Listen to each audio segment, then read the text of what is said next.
እችም ምንም አታመጣም እኔ እኮ የሸገር ልጅ ነኝ የታባት እናትን የገጠር ልጅ በማለት ጅቡን ተሳድባው ትሄዳለች። ጅቡን በጣም ይናደድና እቺ ኦሬንጅ ድመት እሰራላታለሁ የታባቱ ሄደች ብሎ ሳይጨርስ ከርቀት በቴሌስኮፕ ይመለከታታል። አጠገቡ ያለውን ዛፍም ገንድሶ እሷ ወዳለችበት ቤት ሄዳል። እንዴት አባቱ ነው የሚጣፍጠው ባክ ኧረ ቺክን እያለች ዶሮዋን በማጣጣም ላይ ሳለች ጅቡም የሷ ቤት ጋር ይመጣና በፊሽካ ነፍቶ ብዙ ጅቦችን ይጠራና ወደ ቤቷ ይገባል።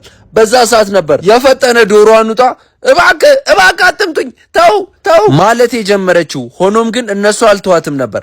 አፈር አብልቶ ይቀጠቅጦታል። እሷም ወደ አያነብሮ ትደውልና እባክህ አያነብሮ ገደሉኝ እኮ ጅቦች ዶሮ በበላው ስትል ትነግሯለች። ነብሩም በጣም ይናደድና አብሯት እየቀበጠ የነበረች አንድ የዝንጀሮ ሴትን ጠልዞ ያባርራትና እዛው በጭልፊቱ ወደ ድመቷ መሄድ ይጀምራል። ይህን ነገር ቀድሞ የተረዱት ጅቦች እዛው አካባቢ ቆሞ ሲጠብቁት ነበር። አንድ ለሺ ሆነ። እሱም አንዳች ነገር ግድ አልሰጠችውም። ሁሉንም መደብደብ ይጀምራል። በመሃል ግን አንዱ ልቡን ይወጋበታል።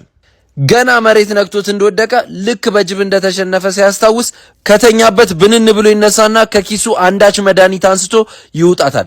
ከዛ በጣም ትልቅ ፓወር ትሰጧለች። እዛ ጋር ያሉትን ጅቦች ልክ እንደ ቆሎ ይበትናቸውና ፓወሩን ለድመቷም ለነሱም ያሳያቸው። አረ በመዲ አካውንት የሌለ ነው የተደበደበው። እስኪ ኮፒ ሊንክ አድርጉ። እወዳችኋለሁ። ቤንዚ ነኝ። በቀጣይ ቪዲዮ እንድንገናኝ እወዳለሁ በሉኝ።